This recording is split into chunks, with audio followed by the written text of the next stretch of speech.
ትገናኛለች እሷ ከናይጄሪያ ጋር ትገናኝና ያጋራ ሴክስ ትደረጋለች። በመካከል ምን አለችው? ያን ጓደኛዋን አይ ተው በቃ እኔ አንተ ተውኩ ምናምን አለችው ትለውና ከዛ ከናይጄሪያ ጋር ሴክስ ትደረጋለች ሂዳ ማለት ነው። ያ ናይጄሪያ ሴክስ እያደረገ እንዳረገዘች ጥሏት ወደ ቱርክ ወደ ግሪክ ገባ። ጥሏት ቱርክ ነው ይሄ የምልህ ነገር ትክክለኛ ነገር ነው ወላሂ። ከዛ ጥሏት ያ ናይጄሪያ ወደ ቱርክ ወደ ግሪክ ገባ። ሲገባ ባህር ተሻግሮ ግሪክ ሲገባ ያቺ ሀበሻ ማን ቀረች? ብቻዋን ቀረች። ልጁ ገና ነው ወሩ ምናምን እንትን አልገፋም ልጁ ወላሂ ትክክለኛው ነው የምነግርህ። እና በጣም የሚሸወዱ በቃ ከዛ የሀበሻ ወደዛ ሀበሻ ተመለሰች። ወላሂ ወደዛ ሀበሻ ተመለሰች እና አፈቅርሃለሁ ወድሃለሁ በስህተት ነው የሄድኩት ብላለችው። ልጅቷ አርግዛለች። ከዛ ከናይጄሪያ እሺ ብሎ ተቀበላትና በቃ ችግር የለውም ብሎ ተቀበላትና ያ የሆድ ጽንስ እየገፋ ሄደ። አረገዝኩ አለችው እሱን ከሱ ወላሂ አረገዝኩ አለችውና እሺ በቃ ብሎ የሀበሻ ልጁን ያዘ። በቃ ችግር የለውም ይወለድ አላት። እሺ ብሎ እየኖረ እንዳለ ያ ልጅ ተወለደ። ሲወለድ ናይጄሪያ ልጁ ማለት ነው። ሀበሻ የሚባል ከነሱ ጋር ምንም ነገር የለም። ክሰል የመሰለ ናይጄሪያ። ከዛ ይሄ ጉድ ነው እንዴ? ይሄ ብቻ ነው እንዴ? አንተ ትቀልዳለህ? ይሄ ብቻ አይደለም።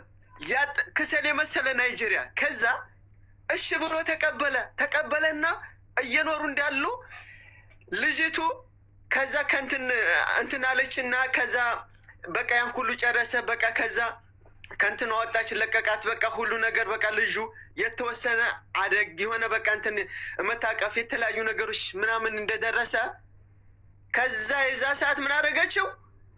ያንን ሰውዬ ልጁን አስታቅፈው ግሪክ ገባች፣ ወደ አውሮፓ ጥራው። ተመልከት ጉዱን እንግዲህ ይታይ። በቃ ያንን ልጅ እንደተሸከመ አውሮፓ ጥላው ገባይ፣ ግሪክ ገባይ ጥላው። ስንተኛ ጉድ ማለት ነው? ሶስተኛ ጉድ ተመልከት። ልጁን አሳቅፈው፣ ልጁ አይደለም የሰው ልጅ ነው ያሳቀፈችው፣ የናይጄሪያ ልጅ ነው ያሳቀፈችው። እሷ ጥላው ግሪክ ገባይ። ተመልከት የእኛን ሀበሻን ጉድ እንግዲህ ተመልከት። እውነት ለመናገር እኔ ሀቅ ነው የምናገረው። አውሮፓ ምድር ላይ ከግሪክ እንኳን እስቲ ከቱርክ አውሮፓ ሲገቡ ማለት ነው በምን ሴክስ ይደረጋሉ? በኢንዶኔዥያ ምናምን በሚባሉት በጥቁር በነዚህ አፍሪካ በሚባሉት በነዚህ በጥቁሮች በናይጄሪያ በነ ጊኒ ምናምን ሀበሻዎች በነጮች ሴክስ ይደረጋሉ።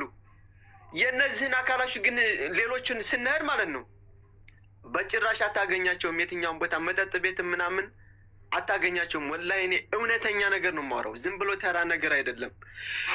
በቃ በነጩ እንግዲህ በናይጄሪያ በነዚህ በእንትኖች ምናምን ሴክስ ይደረጋሉ፣ በተለያዩ በቃ ሴክስ ይደረጋሉ። በቃ እነዛን ሀበሻ ሴቶች እኛ አውሮፓ ያለን ወንዶች እንደ ብለን አግብተን እንኖራለን። እኛ እስኪ ተመልከተው እናቃቸዋለና ሙሉ ከታይ ጀምረን። እኔ እውነተኛውን ልንገርህ ወሬ ካላበዛዋባችሁ ከቱርክ ወደ ግሪክ እየተሻገርን ጫካ ላይ የእኛን ሴቶች የኛ ልጆች አቅፈው ይዘው ጫካ ሲያሻግሩ ወደ ግሪክ። ሰላም አለይኩም ወራህመቱላሂ ወበረካቱ። ድና የተከበራችሁ የአዲካፕ ቻናል ቤተሰቦች እንዴት ናችሁ? ሰላም ናችሁ ወይ? እኔ ሰላም ነኝ አልሐምዱሊላህ።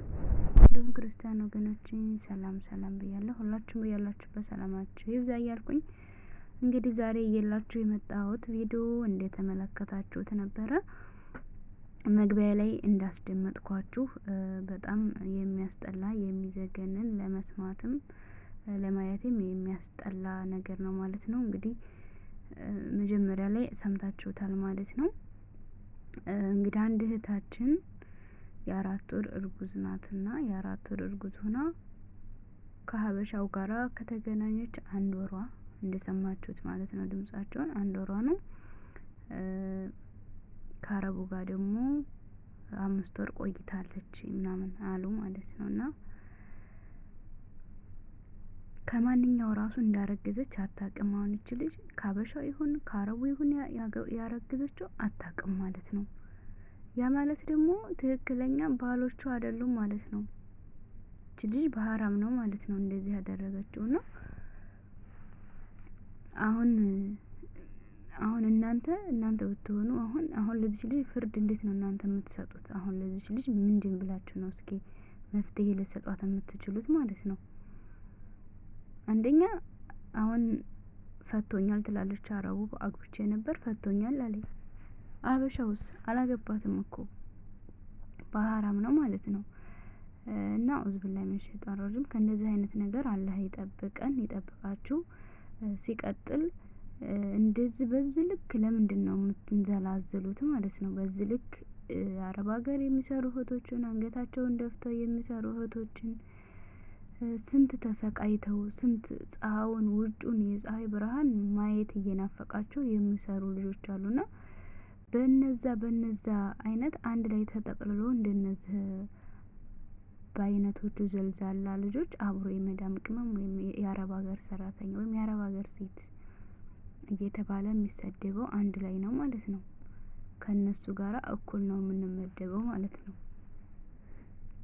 እና ለምንድን ነው እንደዚህ የምትሆኑት? ሀቂቃ ማለት ነው። ይሄ ያው አኺረት ዘመን ላይ ነው አሁን ያለ ነው። አላህ ከበላው አላህ ይጠብቀን። እላያችን ላይ ቂያማ ሊቆም ነው ማለት ነው። በቃ የተነገረው ንግርቱ እያንዳንዱ ሁሉ በቃ የተባለው ነገር እየደረሰ እየሆነ ነው ያየነውና በቃ ሀራም ዚና እየተስፋፋ ሱብሃንአላህ። እና እባካችሁ እንደው በቻላችሁት አቅም ራሳችሁን ጠብቁ። ኧረ ተው ራሳችሁን አታርክሱ፣ አትውደዱ።